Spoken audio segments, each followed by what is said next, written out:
स्त्री होणं हे पाप नाही. मला माझ्या पणतीला दिवाच लागला पाहिजे, नाही तर पणतीच नको. मासिक पाळी चालू असताना स्त्रियांना रजा द्या. आपल्याकडे जेवढा स्त्री सक्षमीकरणाचा इतिहास आहे तेवढा भारतभरात कुठे नाही की मला पोरगाच पाहिजे, मला माझ्या पणतीला दिवाच लागला पाहिजे, नाही तर पणतीच नको. हे चुकीचं आहे. त्याच्यामुळे सरकारची याबाबत स्पष्ट भूमिका काय, याबाबत पुढचा प्रश्न न विचारता मी उपप्रश्न विचारतोय की मी गेले काही वर्ष मासिक पाळी चालू असताना स्त्रियांना रजा द्या ही मागणी करतोय. सुप्रीम कोर्टाने असे निर्देश दिले आहेत की मासिक पाळीचा विचार करून स्त्रियांना तो जो त्रास होतो, हार्मोनल चेंजेस होत असतात, मूड स्विंग्स होत असतात, त्याच्यासाठी त्यांचा विचार करून त्यांना काम जिथे करतात तिथे सवलती देऊन त्यांचा त्याबाबत गांभीर्याने विचार व्हावा असं सुप्रीम कोर्टाच्या 4 न्यायाधीशांच्या खंडपीठाने सांगितलं. तर पुरोगामी महाराष्ट्रामध्ये आपण हे सगळे म्हणजे पहिलं महिलांचं आरक्षण आपण आणलं, स्त्रियांना राजकारणात आपण आणलं, अहिल्याबाई होळकरांचं नाव आपण घेतो, जिजामातेचं नाव आपण घेतो. आपल्याकडे जेवढा स्त्री सक्षमीकरणाचा इतिहास आहे तेवढा भारतभरात कुठे नाही. तर या मासिक पाळीबाबत आपण काही गांभीर्याने विचार करणार आहात का? स्त्रियांना मासिक पाळीत रजा द्यावी असा एक क्रांतिकारी निर्णय आपल्या सरकारमध्ये घेतल्यास स्त्रियांना बळ मिळेल आणि स्त्री होणं हे पाप नाही. मासिक पाळी हे स्त्रियांना तर ओझं वाटायला लागले आणि त्यामुळे घरच्यांनाही असं वाटलं पाहिजे की ही म्हणजे मला एकच मुलगी आहे, मला काही दिवा नाही आहे. आपल्याकडे पणतीच आहे, पण ती पणती पूर्ण महाराष्ट्रात प्रकाश देऊ शकते यावर माझा विश्वास. आणि म्हणून हा जो दर कमी होणं आहे हा धोकादायक आहे. जगभरामध्ये याचे धोके ओळखले गेले आहेत, परिणाम ह्याचे गंभीर असतात. याबाबत सरकार गांभीर्याने विचार करणार आहे का? मंत्री महोदय. अध्यक्ष महोदय, सन्माननीय सदस्य जितेंद्रजी आवड साहेबांनी एक अतिशय महत्त्वाच्या प्रश्नावरती या ठिकाणी लक्षवेधी मांडलेली आहे. खरं तर त्यांच्या एकूण प्रश्नामध्ये एका बाजूला वास्तविकता आणि दुसऱ्या बाजूला नेमके उपाययोजना शासन काय करणार आहे याच्याबद्दल सुद्धा त्यांनी विचारले. खरं तर महाराष्ट्रामध्ये यापूर्वीसुद्धा PCPNDT ॲक्टमध्ये यापूर्वी महाराष्ट्रानं देशाच्या पूर्वीसुद्धा कायदा केला होता आणि ते आपल्या लक्षवेधीच्या प्रश्नामध्ये सुद्धा आपण मांडले. अलीकडच्या काळामध्ये विशेषतः या सगळ्या गोष्टींची गरज किंवा एकूण सगळ्या कार्यवाही अजून चांगल्या पद्धतीने करण्यासाठी सुद्धा राज्य शासनानं निर्णय घेतले.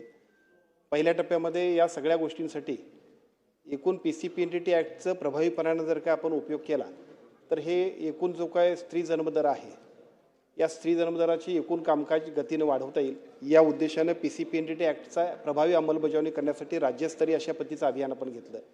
विशेषतः डिकॉय केस जे आहेत, पूर्वी आम्ही त्याला 10,000 रुपये देत होतो. डिकॉय केससाठी आम्ही 1,00,000 रुपये दिले.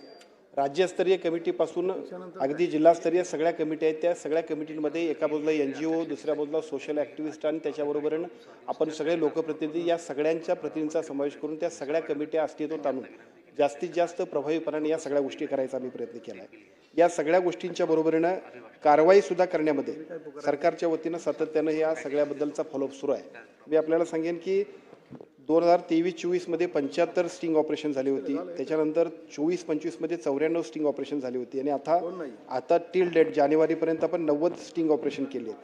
या सगळ्या ऑपरेशन्समध्ये जे लोक दोषी असतील त्यांच्यावरती कारवाई केली आणि त्याबरोबरीनं आतापर्यंत एकूण 627 न्यायालयीन प्रकरणं होती की ज्या प्रकरणांमधल्या साधारणतः 129 जणांना शिक्षासुद्धा झालेली आहे.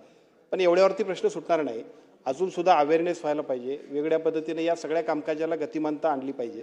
त्या पद्धतीचे सरकारचे प्रयत्न सुरू आहेत. एका बाजूला शासनाचे सगळे कायदे अजून चांगल्या पद्धतीनं प्रभावीपणानं वापरणं आणि दुसऱ्या बाजूला सगळ्याच लोकप्रतिनिधींनी आणि सगळ्या समाजानं सुद्धा त्याच्यामध्ये पुढाकार घेणं अशा पद्धतीची मोहीम शासनाच्या वतीनं आम्ही करतोय. आता दुसरा मुद्दा आणखीन एक आपण सांगितला. खरं तर हा विषय थोडासा नवीन आहे किंवा या विषयाबद्दलची माहिती माझी कमी आहे, कारण मेनोपॉज म्हणजे मासिक पाळीचा विषय जो आहे, तर मी एवढंच सांगेन की 2-3 दिवसांपूर्वीच एक कार्यक्रम झाला की ज्या कार्यक्रमामध्ये विशेषतः आमच्या राज्यमंत्री मेघनाताई साकोरीकर यांनी बोर्डीकरांनी यामध्ये पुढाकार घेतला आणि त्याच्यानंतर आम्ही राज्यभरामध्ये मासिक पाळीच्या वेळेला जे काही स्त्रियांच्यासाठी योग्य मार्गदर्शन व्हायला पाहिजे, त्यांच्यासाठी सगळ्या काउन्सिलिंग व्हायला पाहिजे, त्यासाठी साधारणतः 600 ठिकाणी अशा पद्धतीचे सेंटर्स सुरू केलेत. या सेंटर्सच्या माध्यमातून त्यांच्यामध्ये अनावश्यक असणारी भीती किंवा त्याविषयी असणारं अज्ञान या सगळ्या गोष्टींच्या बद्दलची स्पष्टता आमच्या सर्व सार्वजनिक आरोग्य विभागाच्या सगळ्या डॉक्टरांच्या माध्यमातून होते. आता आपण सांगितलेला मुद्दा आहे तो थोडासा विचार करावा लागेल. हा विषय नवीन आहे, परंतु याचा निश्चितपणे विचार करण्यासाठी आम्ही पुढे जाऊ. हेमंत ओके. माझ्या एक साहेब माझा याच्यामध्ये आहे ना. अध्यक्ष महोदय, मी आपल्या निदर्शनास आणून दिलं आहे की सर्वोच्च न्यायालयाच्या खंडपीठाने मासिक पाळीमध्ये रजा देण्यात यावी याबाबत सरकारने गांभीर्याने विचार करावा आणि त्याच्यासाठी एखादी समिती नेमावी असं स्पष्टपणाने पर्डीवाला नावाचे जज होते, त्यांनी सांगितलेलं आहे. मी आपल्याकडे तो पेपर पाठवतो. आता ह्याच्यातनं पॉझिटिव्ह काय, तर ज्यावेळेस मासिक पाळी असते त्यावेळेस तिच्यामध्ये होणारे हार्मोनल चेंजेस, तिच्यामध्ये होणारे शारीरिक बदल आणि त्याच्यातनं होणारे फिजिकल चेंजेस हे सगळे विचारात घेतल्यानंतर तिला मदत व्हावी म्हणून आपण हे करतो.